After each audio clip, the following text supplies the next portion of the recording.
আসসালামু আলাইকুম pro cricket fans. দর্শক, আমরা আইপিএলে দেখেছিলাম মুস্তাফিজুর এবং মাদিশা পাতি রানার জুটি। এবার এলপিএলে আমরা দেখতে পাবো তাসকিন আহমেদ এবং মাদিশা পাতি রানার জুটি।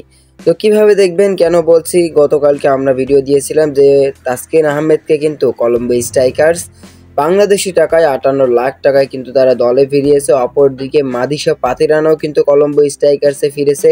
আর মাদিশা পাতি রানার দামটা ছিল কিন্তু আকাশচুম্বী। কেননা যে মাদিশা পাতিরানার দাম আইপিএলে মাত্র 28 লাখ টাকা, সেই মাদিশা পাতিরানার দাম কিন্তু এলপিএলে বাংলাদেশি টাকায় 1 কোটি প্রায় 40 লাখ টাকার মতো। তো বুঝতেই পারছেন, আইপিএলকে কিন্তু বুড়ো আঙুল দেখিয়ে দিয়েছে এলপিএল যে মাদিশা পাতিরানার মতো একজন বলারকে কিভাবে সম্মান করতে হয়। তো মাদিশা পাতিরানা এবং তাসকিন আহমেদ একই দলে আছে এবং তারা একই সাথে ম্যাচ খেলবেন। আমরা আইপিএলে দেখেছিলাম মুস্তাফিজুর রহমান এবং মাদিশা পাতি রানা জুটি, এবং এলপিএলে দেখতে পাবো তাসকিন আহমেদ এবং মাদিশা পাতি রানা জুটি।